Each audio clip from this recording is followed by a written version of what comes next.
Hey guys, welcome back to Floki's Models. Today, we're going to be going with this old Tamiya Japanese Type 97 Shiha tank. This was a gift from my buddy Garrison.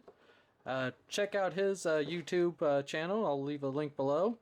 And he is also one of the hosts of the Micro Machines podcast. So I'll put a link to their podcast down below as well. So, let's take a look at the box. Oh. Now this is a great kit for its age. Let's see, what was it built? 1975. So, but still, this is a great model kit still. The only thing is, these vinyl tracks. I don't like vinyl tracks, so I'm gonna 3D print me a set instead.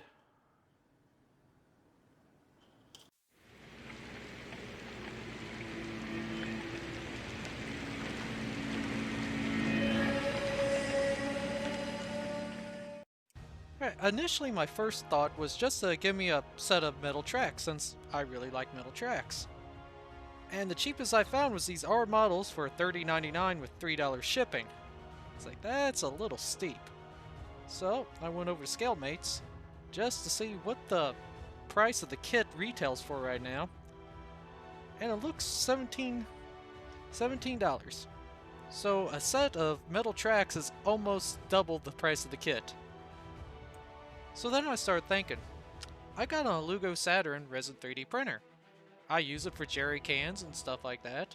Why not tracks? I know other people use it for making their own 3D tracks. So I went over to Cults 3D and I found these really cool track link files for the Type 97 by a designer named David.Andrew. So again, I'll put a link to these down in the description. And the price is a lot cheaper than the metal tracks were. Now that I got the files downloaded, I'll throw them into the slicing software here, which is Shitubox. It's like the download comes with individual links, or it comes with these 10 already pre-supported. So I'm just gonna, well, give you guys a closer look at them here first.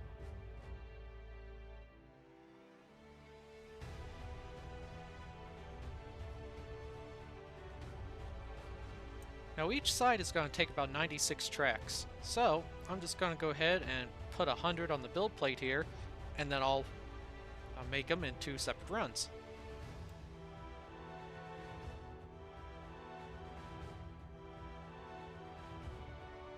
And this is what one of the links looks like off the printer. Of course, it's already been rinsed in alcohol and cured under UV light.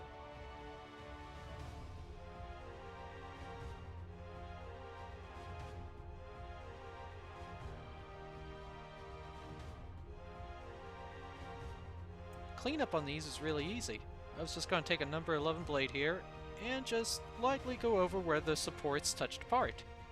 And then take a small drill bit and make sure there is no resin left inside the holes. Then using a thin gauge wire, make sure that it'll go all the way through. Now it's time to start assembling. Just take 2 tracks here and a small gauge wire, shove it through. Clip off the excess, and then just a little bit of super glue on the end to keep it held into place. And it is still workable.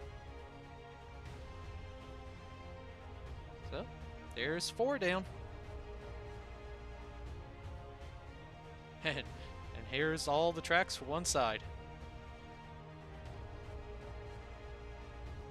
Now I'm going to do like a daisy chain. I'm going to take the sets of 2 and I'm going to create sets of 4. Doing the same thing. Just taking a small gauge wire, clipping off the excess, adding a dot of super glue, and here's all the 2s made into 4s now. Now we're going to take all them sets of 4 and we're going to turn them into sets of 8. Again, doing the same thing. Push in our wire, make sure it's seated to the bottom. Clip off the excess, and add a dot of super glue. It's going to keep on doing this. And you guessed it, them sets of 8, now we're going to turn them into sets of 16.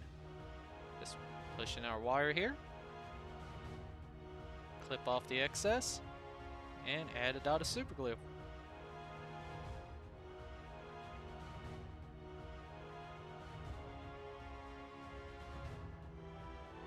Then the 16s turn into a set of 32. Again, put in our wire. Clip off the excess. And add a dot of super glue. And now we got 32 links here. And they're still workable. Now we'll connect this set of 32 to another set of 32. Again, add our wire. Clip the excess. Add a little dot of super glue. And now I'm going to get out the vinyl tracks and just so we can see if they're long enough. And it looks like they're going to be. So now it's time to finish this run.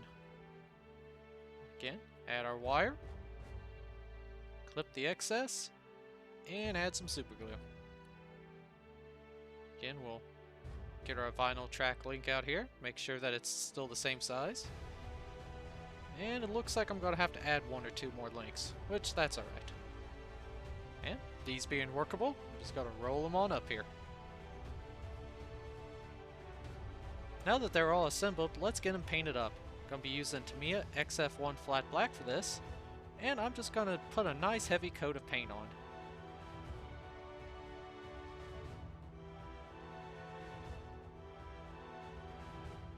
And after that's set up for about 10-15 minutes, I'm pulling out the Alclad burnt iron, and I'm going to give the tracks a nice coat of this.